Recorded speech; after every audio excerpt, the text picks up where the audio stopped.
আজ ২৬শে জানুয়ারি। এই দিনটি আমরা প্রজাতন্ত্র দিবস হিসেবেই পালন করে থাকি।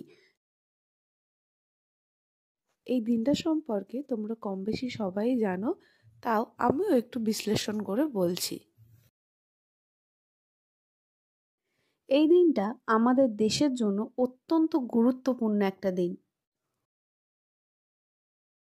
১৯৫০ সালের ২৬শে জানুয়ারি আমাদের নিজস্ব নিয়মকানুন নিয়ে ভারতীয় গণপরিষদে ভারতের নিজস্ব সংবিধান কার্যকর করা হয়।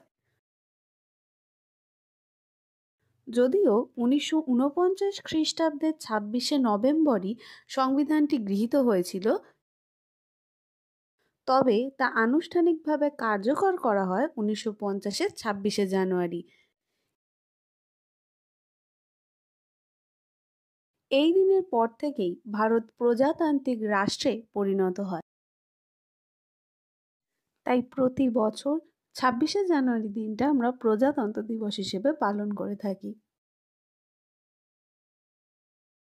ভারতের সংবিধান পৃথিবীর বৃহত্তম সংবিধান। প্রকৃতপক্ষে সকল দেশের সংবিধানের ভালো দিকগুলো নিজেদের সংবিধানের সঙ্গে যুক্ত করার প্রবণতা ছিল ভারতীয় সংবিধানের রচয়িতাদের।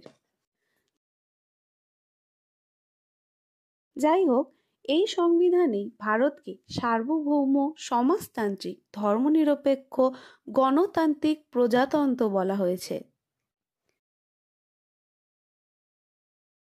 এছাড়াও এই দিনটি স্মরণীয় কারণ ১৯৩০ খ্রিস্টাব্দের ২৬শে জানুয়ারি গান্ধীজির নেতৃত্বে ভারতীয় জাতীয় কংগ্রেস ভারতের পূর্ণ স্বরাজের দাবি জানিয়েছিল।